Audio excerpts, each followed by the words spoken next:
Hello everyone, welcome to the fourth lesson of the online course for debate for secondary school students. So this online course is powered by HIVE Educators with a partnership with the Kuala Terengganu District Education Department. Alright, let's get straight into it. So lesson 4, we are looking at the first speaker of the opposition.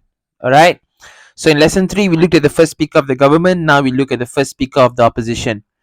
Okay, so for today's session, we'll look at 6 elements. Firstly, before you start, what you need to do.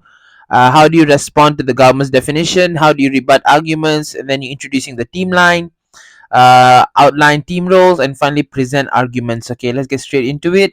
So now again, before you start, as always, listen carefully. But this time, as the opposition, as the leader of the opposition, you are listening carefully to the government's definition.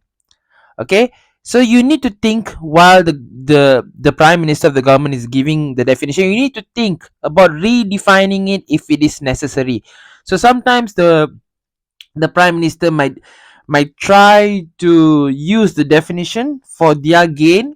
So sometimes you would want to redefine it, maybe open it up, maybe open the motion up so that you can also debate and give your concrete arguments. Or maybe sometimes you just think that the definition provided by the government might be too narrow or too general, which might be a problem for you. So as the opposition leader, you need to redefine you only need to redefine the motion if you find it necessary. Your second speaker, your third speaker cannot do it for you. If they do it, then it is not part of the framework for debate, and there'll be a problem. And most likely your opposition team will be penalized for it. So you, as the opposition speaker, you will need to pay close attention to the definition. Okay, and then you also need to know your points and also the second speaker's points. Okay, uh so you need to know what your second speaker is saying. Of course, you also need to know what your points are, because when you present, you'll be saying, today I will deliver my argument based on the keyword X, while my second speaker will deliver his or her argument under the keywords Y and Z. So you need to at least kind of have an idea what is the second speaker's points. Okay, and then of course you need to be confident with your team line and align it with the motion. Now, as the second speaker, as the leader of the opposition, remember, you need to make sure it is aligned with the motion. Okay, so for example, let's just say this is the motion: mobile phones. Let's just give an example. Okay, mobile phones should be banned. Okay, should be banned in school. Okay, for example, in schools. Okay, so you need to make sure your team line is should not be banned. Okay, so you'll be arguing that mobile phones should be allowed. Okay, should be allowed in schools and should not be banned. Okay, now, if let's change schools here, we change the parameters now. Okay, the parameters. Okay, we put classroom here. So mobile phones should be banned in classroom. So you are arguing mobile phones should not be banned in the classroom. Okay, so again, you need to be sure on how you debate. You need to make sure you know the parameters. Parameters is basically the hard, hard as in the limit lah, bahasa Melayu, hard HAD. What are you debating on? What are the space that you're going to debate on? Okay, what is the environment that you are debating on? So once you know the parameters, is you make sure you are basically your team line is aligned with this motion. Okay, now, responding to the government's definition, how do you do it? Okay, so these are the 3 questions that you can ask yourself. The first one: do you agree with do you agree with the government's definition? Respond to it as a whole. So, for example, mobile phones should be banned in classroom. Okay, so do you agree with how they define the word banned, and also how do they define the word by schools? Okay, say maybe they use the motion is classroom. Okay, and then the government talked about school and didn't touch on classroom. Okay, and then you can say, no, mobile phones should be allowed. Okay, should be allowed to schools but not in the classroom. Okay, that is an argument that you can make. So you need to be as the opposition, you need to pay very close, as the first speaker lah, of the opposition, you need to pay close attention to the motion and to the definition. what is the government saying and how they are playing around with that motion, with the definition. Okay, so you need to respond to it as a whole. And then if say you disagree, you need to provide an alternative. Okay, you need to provide an alternative definition. Now, from my experience as a judge, as a chief judge, as a adjudicator, that's what they call in debate. As an adjudicator, and also sometimes I've also become one or two times I've become the chief adjudicator for some sessions. I noticed that in many debates, when I don't want to say the word weaker, but when the team misunderstand the motion and the definition, even from the first speaker, we already know who's the winner. Okay, we are able to see the arguments already, even from the first two speakers going up.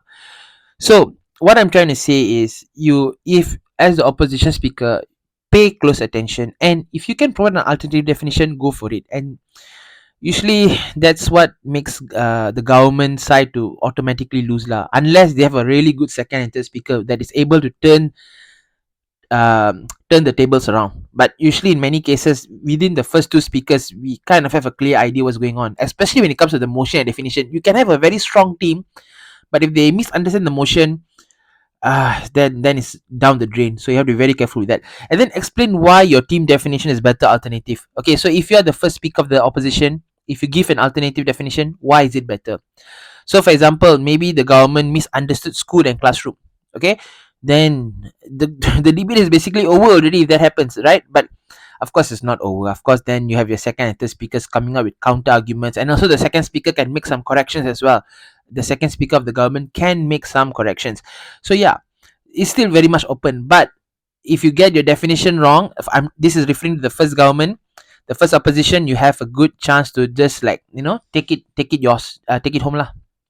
Okay, rebut argument. So how do you how do you rebut the argument? So the first speaker would have given the first point, right? The first speaker of the government would have given the point. So you, as the first speaker of the opposition, I use the word attack here, but it's not so aggressive, but rather like criticize, also quite aggressive. But let's just say the word attack here. Okay, attack the arguments by using logic, examples, and reasons. So make sure what you're saying is logical. Make sure you give some examples to strengthen your case, and then give some reasons as well.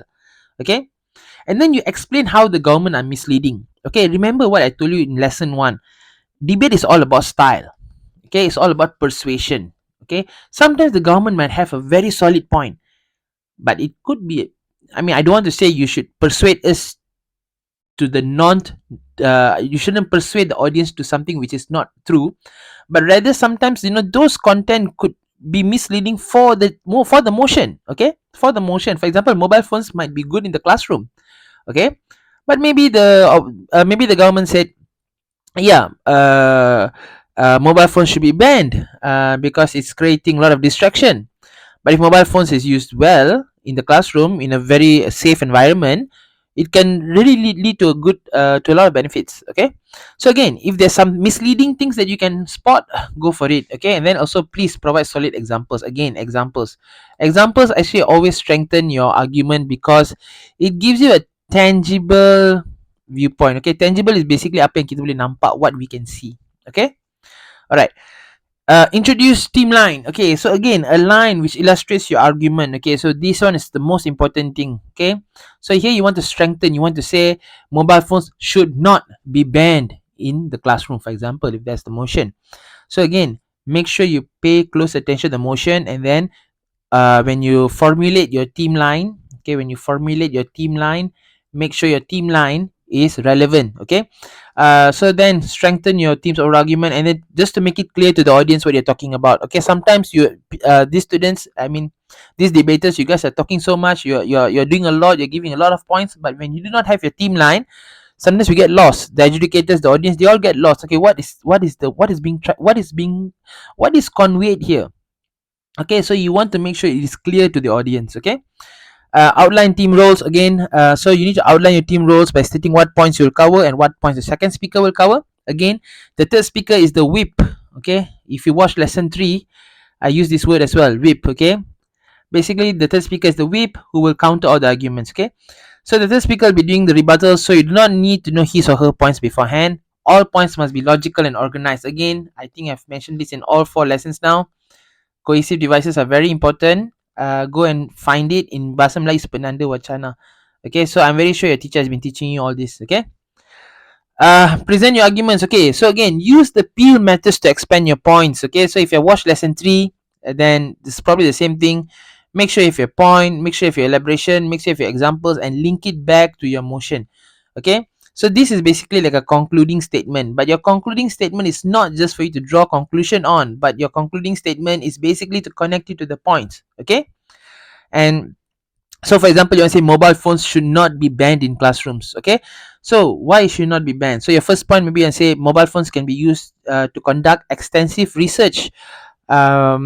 By using mobile phones, you can conduct extensive research in the classroom.